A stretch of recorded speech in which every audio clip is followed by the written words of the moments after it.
In the stories The Lottery and Rocket Knight, we see two societies that try to create some type of happiness at the expense of somebody else's life. In Lottery, by stoning one person to death, the rest of the community can enjoy a very prosperous life, a good harvest.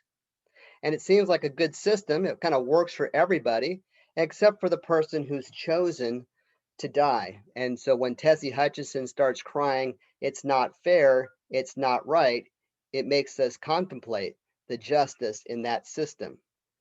In Rocket Knight as well, everybody seems to be happy with Rocket Knight, launching these weird kids into outer space, makes their life easier, but they're doing it at the expense of being inhumane and cruel. You know, we can attach it to those poems we read about the Jewish Holocaust, wiping an entire race of people, a complete genocide.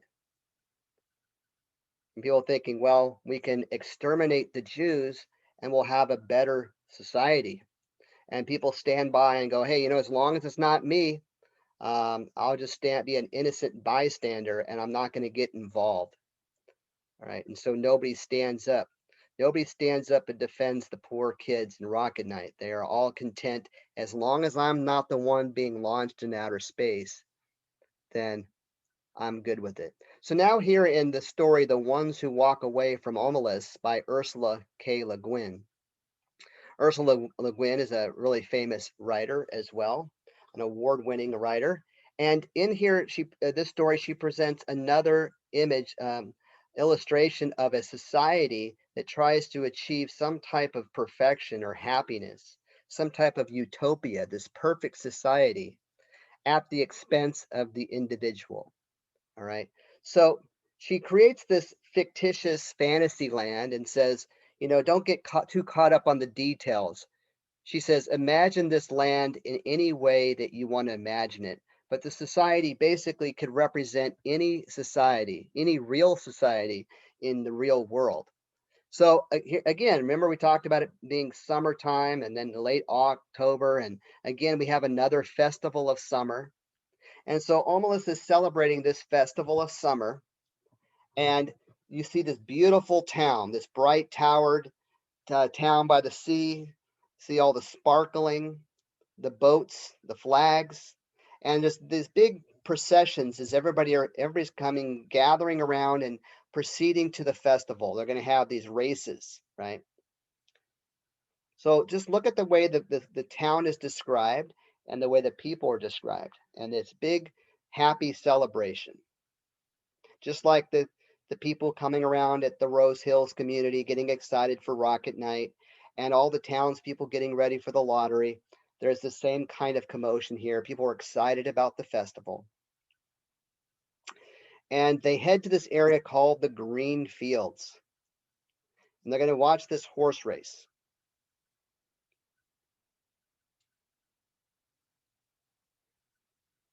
It says the mountains stood up half encircling Omelas on her bay. The air of morning was so clear that the snow still crowning the 18 peaks burned with white gold fire across the miles of sunlit air under the dark blue of the sky. So just a pristine, beautiful city. I remember a long time ago I went to visit the city of uh, in British Columbia. I went up to Vancouver, and I just remembering it being very clean. The air was very clear. All the colors were very vibrant, and I remember thinking about how this seemed to be. And I kind of thought about my first impression of Vancouver, British Columbia, when I came and watched and read this story for the first time. This beautiful area, this Omelas, right? And look at everybody's just gathered together and they broke out into the great joyous clanging of the bells. And so there's a big happy celebration, right? Then it says, how shall I describe the citizens of Omelas? They were not simple folk, you see, though they were happy. So she's trying to say, look, I'm not saying that they're perfect. They were not barbarians. And they're fairly decent, moral people.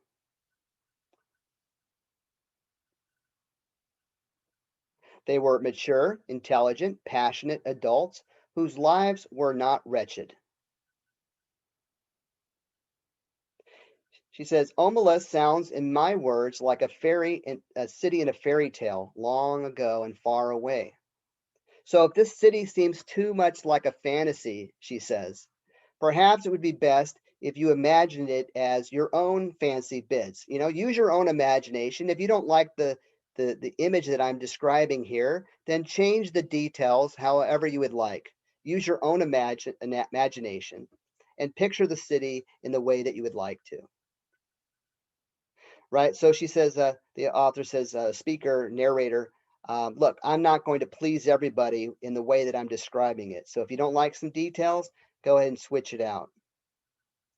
Happiness is based on a just discrimination of what is necessary. But if you want to go and change things, the narrator says it doesn't matter, as you like it. Do it however you want. All right. So the narrator keeps commenting, I fear that Omelas so far strikes some of you as goody goody, right? So if I'm painting it, if it sounds too good to be true, too happy, too many smiles, too many parades, all that blah, right? If it's all too sunshine, too happy, too much like a fairy tale, then if you want, go ahead and add some dark things in too, right? Throw in an orgy if that will help. Throw in some dark things, right? Throw in some sin. You can darken things up again. If things seem too happy, then go ahead and add in whatever you'd like. But she says, one thing that I know there is none of in Omelas is guilt. There's no guilt. And then we're going to look at that in a second. There's no guilt in this city. What else belongs in the joyous city? The sense of victory, surely, the celebration of courage, a boundless and generous contentment, a magnanimous triumph felt not against some outer enemy, but in communion with the finest and fairest in the souls of all men everywhere. In the splendor of the world's summer, this is what swells the hearts of the people of Omelas, and the victory they celebrate is that of life.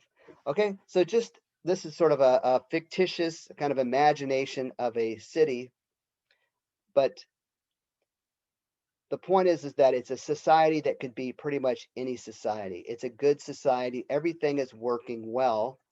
And yet, look at the turn that happens once this picture is set up and described in detail. There's a twist in the center of the story. And it caught me by surprise after I was reading through this, trying to figure out what is the author getting at? Why does the author take so much time for us to build up this perfect society, right? Imagine this perfect society. And then says, do you believe? Do you accept the festival, the city, the joy?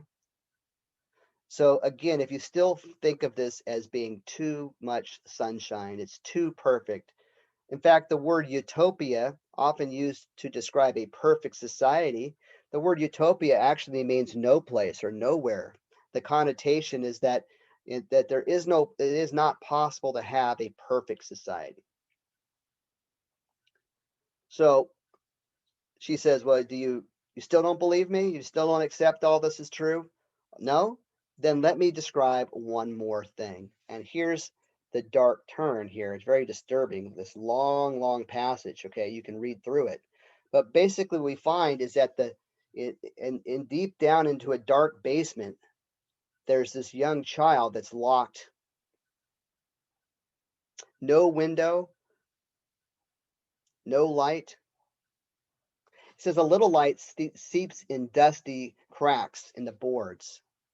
There's cobwebs and so forth. But in the corner of the little room, a couple of mops, stiff, clotted, foul smelling heads stand near a rusty bucket. The floor is dirt, a little damp to the touch. It's about 3 paces long and 2 wide, so it's a very small, dank room. It's basically a broom closet or unused, disused tool room. But in the room, there's this child sitting there. Could be a boy or a girl. It looks about 6, but it's actually 10 or almost 10. It's feeble minded. Perhaps it was born defective, or perhaps it has grown and become imbecile through fear, malnutrition, and neglect. It picks its nose and occasionally fumbles vaguely with its toes or genitals as it sits hunched in the corner. So this could be one of those kids from Rocket Night, a kid that's put down there and locked in there. Okay. So some people come down there. Some people never go down and look at it. Everybody in the town knows that this child is down there. Look what it says in the next paragraph. They all know it is there, right? Now, look, when people come in the room, it's the child's crying out, I will be good, it says. Please let me out. I will be good. They never answer. The child used to scream for help at night, but has kind of given up and just kind of moans. So this child here is just sitting down there in terrible conditions. It's naked. Its buttocks and thighs are a mass of festered sores. It sits in its own excrement continually. And yet, look at that. Everybody knows it is there. All the people do. Some of them have even come down there to look at this child. But here's a strange comment. It says, everybody seems to understand that their happiness, the beauty of their city, the tenderness of their friendships, the health of their children, the wisdom of their scholars, the skill of their makers, even the abundance of their harvest, and kindly weathers of their skies, all of that depend wholly on the child's abominable misery. The idea is that this happiness, this prosperity could not exist without the misery of the child. Now, you stop to think like, what is the point of this? What does this mean? How does this relate to our own society? All right. Well, again, think about the ways that people are willing to exploit or abuse somebody else and without really thinking about it or even caring about it, right? So I've had, students have had different impressions. Like, okay, for example, one student might think that this might have some relevance to the theme of abortion, right? Somebody might think, well, if somebody gets pregnant and says, well, this child's going to kind of ruin my life. I don't have enough money. I don't have the time or effort. I don't really want to take care of this baby. So I will have an abortion. And that will make my life better. I will sacrifice the life of this baby for my own happiness, right? So some people might look at that and say, we tend to not want to think about the unborn child. We try to dismiss it and say, well, it's not really a human being, or it is a human being, but it does not have the same rights as the mother. And we try to, in some ways, it's a very difficult topic. There's all kinds of opinions. And instead of confronting that topic, sometimes we like to put it in the back of our mind and not even think about it. We want to have a better life at the expense of something else. All right. Other students of mine have seen this in, let's say, the abuse of migrant workers or bringing in people to work in fields and in the hotel industry and restaurants, having a lot of immigrants coming into the country, and they are kind of like an invisible group. People like them to be in the country so that they can get cheaper labor and we can have lower prices and stuff, but people don't want to really think about these people's lives and care about them. It's like, well, we're afraid that if we actually open up our eyes and see what's going on with these people, we will see some type of some type of injustice, and then we'd have to do something about that. Are we going to stand up and say, you know what, even though I'm benefiting from this, maybe this is not right? So in the past, those are some of the better conversations we've had in class about the issue of abortion or the issue of immigration and workers. And perhaps you can think of other ways. Think about other ways in society that we allow somebody else. Our own benefits, our own prosperity is at the expense of somebody else. And so you can start thinking about real life situations, and the child in the basement kind of becomes an image or a metaphor to some deep problem in society. And the question is, do you want to look at it and confront it and do something about it? Or do you want to ignore it, kind of just pretend that it's not there, right? So there's all kinds of ways that you can think about the child in the basement. And there's now the point of it is how do you respond once you know about the child in the basement? Once you've confronted that and you're aware of the child, what are you going to do about it? So at the end of the story here, it says, no matter how well the matter has been explained to them, right? Whenever people come in to see the child for themselves, they're just shocked and sickened at the sight. They're completely disgusted by what they see. They feel anger, outrage, impotence, despite all the explanations.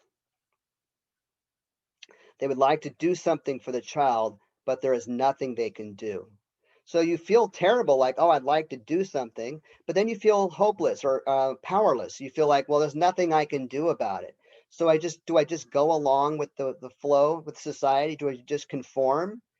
And then we don't like to think about it. So just like those people in the lottery where they wanted to hurry up and get the lottery over with, they didn't want to think about it. And look at the parents and families in Rocket Night. They put those kids out of their mind and they don't even think about them. The guy, for just a moment, taking out the trash, some little voice says, like, we're throwing out these kids. But we don't really want to confront these ideas. We don't want to think about them because then we're going to be forced to do something about it. So we try to block it out and not think about it. See, so would you be willing, it says here, to exchange all the goodness and grace, every life in Omelas for just that single small improvement? We're going to go in there and save this child, but when we do that, it's going to be at the expense of the greater good. So to throw away the happiness of thousands for the chance of the happiness of one. And so they start to rationalize, well, I don't think I can do anything about it. I can't stop it. And really, even though it's terrible, I don't want to help one person and ruin everything else. That would be to let guilt within the walls. See, so they don't feel guilt. Remember, there's no guilt in this town. They don't want to feel guilty. They don't want to think about the injustice of the situation. They want to block it out of their mind and rationalize it and tell them, well, it's okay. It's for the best. It says here the terms are strict and absolute. There may not be even a kind word spoken to the child. So think of that kid, Daniel, when he doesn't get his little teddy bear eraser. You cannot speak one kind word to the child. Why not? Well, once you start showing kindness to the child and you start to realize, you start to feel sorry for this child, and you cannot be a part of this anymore. Think about the Holocaust. There was a lot of Germans who were not in favor of killing Jews, but they were afraid. Are you afraid if I stand up and I speak out and say something, then I'm going to be dragged off to the concentration camp? And I don't want that to happen to me. So maybe I'll just keep quiet and go with the flow. Okay. So you can't even say one kind word to the child because then your heart might be opened and then you're not going to be able to handle it anymore. But look at this. There are some people, it says, their tears at the bitter injustice dry when they begin to perceive the terrible justice of reality and to accept it. So some people are upset and outraged at first, but then they start to see the overall justice of it. Okay, I can screw with the lives of an individual person. I can take away individual rights and liberties. I can abuse these individuals because it's for the greater good. Society benefits in the long run. So I'm willing to put up with it. So it's a necessary evil, so to speak. People thought about that hundreds of years ago in America when there was slavery, right? Well, slavery is a terrible thing, but it was looked on as sort of a brain tumor. Yes, it's a terrible thing, but if I take out the tumor, then the body will die. And so I'm going to have to tolerate the tumor in order to preserve the body. And so a lot of people just go along with slavery and say, well, it's not a good thing, but if you take it away, then the whole society will collapse, the whole way of life will end, and so we're just going to have to keep it. It's for the best, okay? If it is the existence of the child and their knowledge of its existence that makes possible the nobility of their architecture, the poignancy of their music, and the profundity of their science. Now do you believe in them? Are they not more credible? But there is one more thing to tell, and this is quite incredible. All right. So now we get to the end of the story, but we see there's another group of people. They confront the child, and they are not able to rationalize. They are not able to kind of adjust their thinking and to see the justice in the situation. Instead, these people go out into the street and they walk down the street alone. They keep walking and they walk straight out of the city of Omelas through the beautiful gates. So there we get the title of the story, right? The ones who walked away from Omelas, they confront this child in the basement and they're like, and they say, I'm not going to be a part of this. I will not be a part of this. This is wrong. This is not right. This is unjust and it's immoral. I will not be a part of it. And so I'm leaving. And they just walk right out of Omelas and go right through the beautiful gates and they leave. And as it says at the end, they leave Omelas. They walk ahead into the darkness and they do not come back. The place they go towards is a place even less imaginable to most of us than a city of happiness. I cannot describe it at all. It is possible that it does not exist, but they seem to know where they are going, the ones who walk away from Omelas. So think about situations in our real life, in society today. What are certain situations where you say, you know what, I have to stand up and do the right thing. I'm not going to be complicit in these acts. I'm not going to tolerate it. I'm going to get up. I'm going to walk out. I'm going to walk through the beautiful gates out into the unknown. All right. A very powerful story there. And that image is such a powerful image of the child in the basement, is that you can use that term to refer to a lot of situations in society. All right. Now we're going to look at the last of the four kind of dystopian stories here, societies that kind of take away the individual rights and freedoms and claim to be fighting for equality, right? So in our society today, we hear a lot about equity and equity versus equality. And an analogy I might use for equity is like, let's say in this class, my goal is that I want you all to get the same grade. I want equal grades.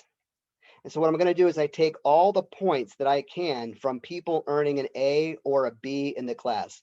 I'm going to take all the points away from the A students and give it to the F students. And I'm going to give all the extra points away from the B students and give it to the D students. And all the C students, I'm just going to leave them alone. I'm not taking or points from the C students or giving points to the C students. And so by doing this, I'm hoping that every single person in the class will get a equal grade, a passing grade of C. Now, who is happy about the situation? Usually the D and F students are all excited about the chance. Thank you. It's only fair that they get points from the A and B students to even things out and make everything equal. Now, is that equal outcome, everybody reaching the same grade, is equal outcomes what's important in a society? That equality of outcome? I'm sorry, or is what's important equality of opportunity? Everybody has an equal opportunity to get the highest grade that they want or that they're able to get. So if you're willing to put in the hard work, let's say you're talented or gifted in mathematics, or in this class, you're really good at reading, you love to read and write. It's always been a subject that you've excelled at. And you spend a lot of time reading carefully each story and poem and play. You take good notes. You participate thoroughly in the discussions. You contact your instructor to get clarification of things that you're unclear of. You give 100% of effort. and you try your best, and somebody else says, you know what, I don't like reading. I hate it. I've never been very good at it. I don't like it. I'm going to blow off these stories and not even read them. Maybe I'll look online. I'll go to Spark Notes or Cliff Notes or something, and I'll try to pick up something there.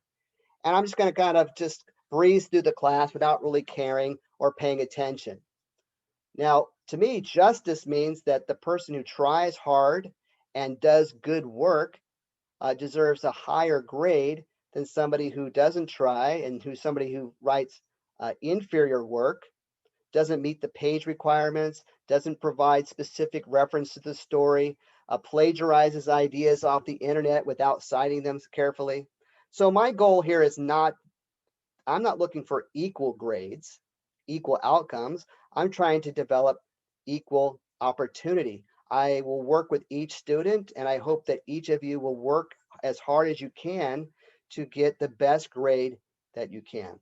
So we might contrast equity versus equality. Equity in terms of outcomes versus equality in terms of opportunity. Now, of course, in a society, if outcomes are uneven, we do have to stop and look carefully and consider what is the cause of this inequality. Is there a lack of equity that is leading to the inequality? If so, we can address these issues and correct them so that we don't just talk about equality as some abstract idea, that we really do give each person an actual chance to excel and to succeed. So Kurt Vonnegut is addressing these themes in this story, Harrison Bergeron, when he says, hey, the year was 2081, which is getting close now. We're not too far away from this. We're only, what now, 60 years or so away from this. And says, everybody was finally equal. They were not only equal before God and the law. So when I talked about equal opportunity, everybody has an equal opportunity to succeed and to follow the American dream. That's the equality of opportunity under God and the law. That's justice, right?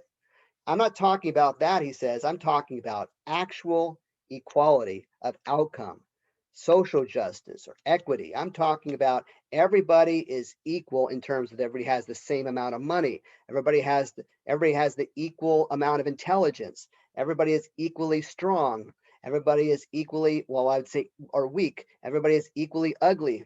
Nobody is better looking than anybody else. Nobody is stronger or quicker than anybody else. Right? Nobody's taller, smart, shorter, smarter, dumber. Everybody is perfectly equal. And he says, all this equality was due to the 211th, 212th, and 213th Amendments to the Constitution. I love how big that number is. You know, we're only in the 20s on amendments to the Constitution. Now we're all the way up to 200, 212, 213. And now we have a position in the government called the handicapper general. The handicapper general's job is to make sure that everybody is exactly equal. And working for the handicapper general is a bunch of government agents called HG men. And HG men stands for handicapper general men. And they take this child, a 14-year-old son of George and Hazel Bergeron, named Harrison.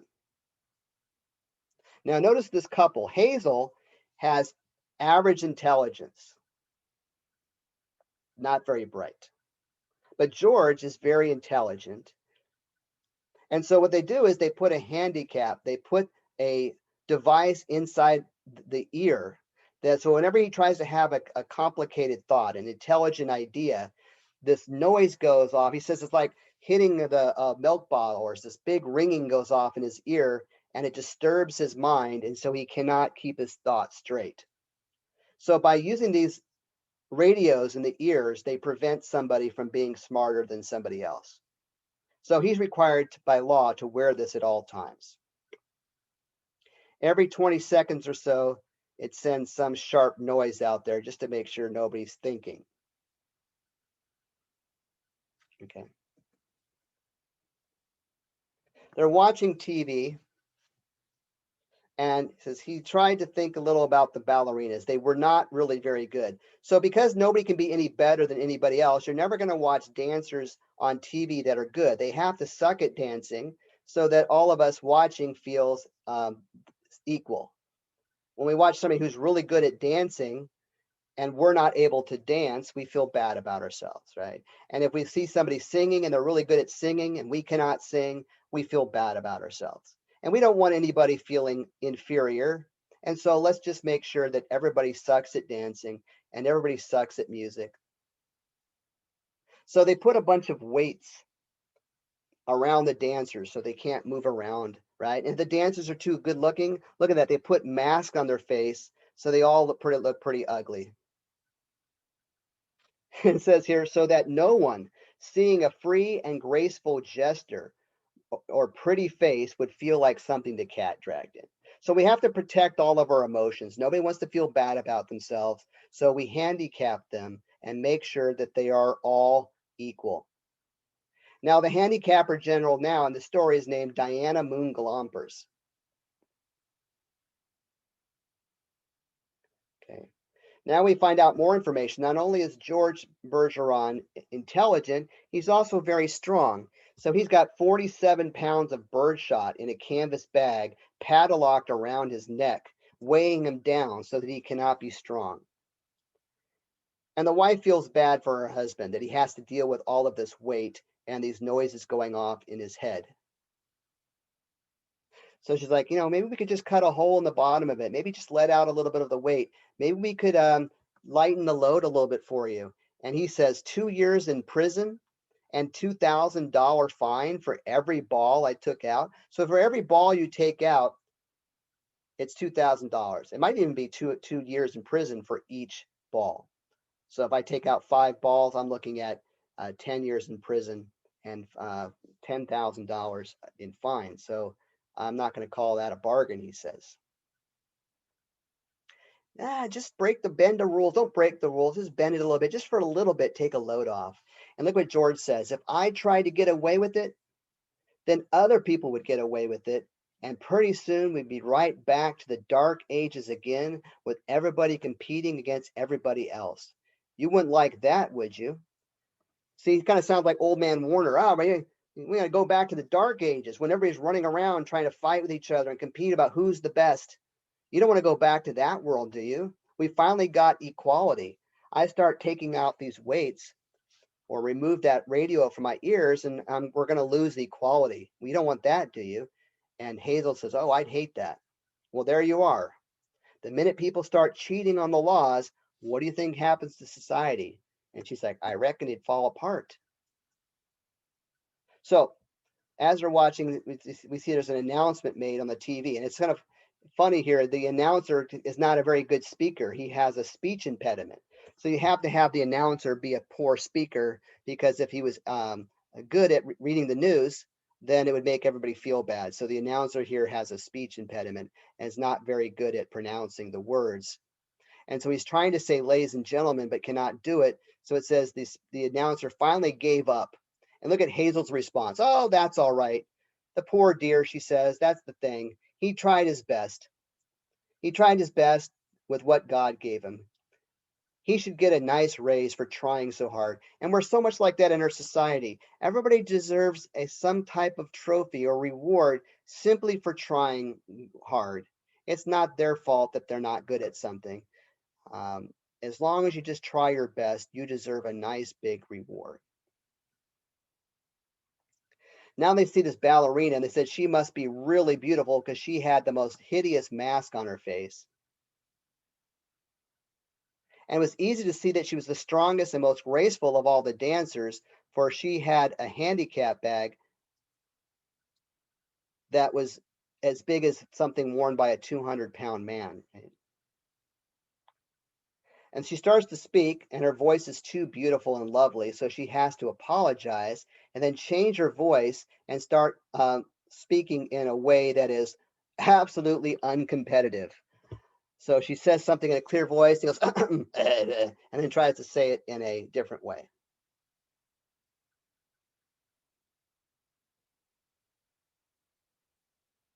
Harrison Bergeron, age 14, has just escaped from jail. And so it's interesting, he's only 14 because it says here he's 7 feet tall. So he's got strength like his father. He's intelligent. He's good looking. He's this like Superman. He's only 14 years old. And he says nobody in society had born as heavy handicap as Bergeron. And instead of a little ear radio, he wore a tremendous pair of earphones and spectacles with thick, wavy lenses. So he's incredibly bright and intelligent. He's incredibly strong. And so he is the most handicapped person. So much needs to be piled onto him to prevent him from being too great.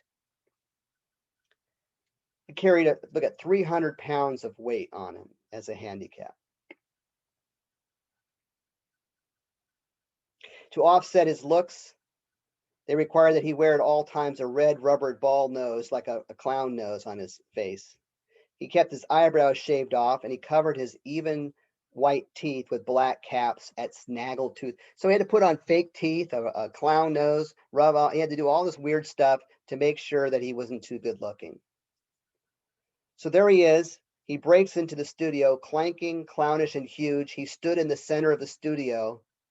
The knob of the unrooted studio door was still in his hand. So he basically rips the door off its hinges and barges in and says, "I am the emperor. Do you hear? I am the emperor. Everybody must do what I say at once." Well, see, now we don't have a positive image really of him as well. The opposite extreme of this handicapping, of making everybody exactly the same, is having people that are dominating others, that you get the individual person. You have a tyranny of the minority where one person or a small group of people dominate somebody else. Or you have the opposite effect, which is a tyranny of the majority, where all the people gang up against the individual. So here we see the reverse of what we saw in the other stories. We had an individual being stoned to death in Lottery. We had an individual that's being shot out into space in Rocket Knight. We have an individual chained and suffering in the basement in the ones who walk away from Omelas. But here you have the individual who rises up, breaks off the chains, and declares their greatness. And I'm not sure we can call this a good thing either. This could be the opposite extreme, but at least it's a kind of a powerful defense of the value of an individual. And he says, "I shall now select my empress." And he says, "Who wants to rule on this throne with me?" And so one of the ballerinas steps up and wants to join him. And she takes off the mask, and you see that she was blindingly beautiful. And then we see that in an explosion of joy and grace, they spring into the air. They rise up. They defy the laws of gravity and like fly up into the air. They reeled, whirled, swiveled, flounced, capered, gambled, and spun. They leaped like deer on the moon. The studio ceiling was 30 feet high, but each leap brought the dancers nearer to it. It became their obvious intention to kiss the ceiling. They kissed it. So they have this glorious moment of triumph where they just dance and twirl and rise up to the ceiling. They kiss the 30-foot ceiling. But then in comes Diana Moon Glampers, the handicapper general. She got a double-barreled shotgun, a 10-gauge shotgun, and she fires once and kills the emperor, and she fires another time and kills the empress, and they're both stone cold dead on the floor. So there's Harrison Bergeron and the ballerina dead, and they've been killed, right? So we switch back now to the perspective of Hazel and George, and they're watching this scene. They're seeing their own child being murdered, and George looks over at Hazel and says, "You've been crying?" And she says, "Yep." And he says, "What about?" he said. And she says, "I forget something real sad on television." So she can't even remember what she just saw. And they go right back to the life.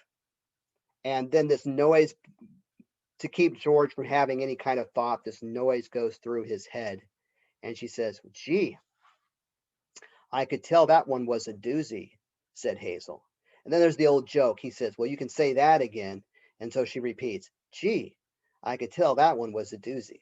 And so they just kind of just go right back to their life. Okay. All right. So those are four stories about freedom and confinement. We have stories about people being confined, and they try to, you want them to break out of that confinement and find their freedom. All right. Now we're going to explore this theme again as we move on to the final part, right? We've looked at the poetry from this theme and now the stories.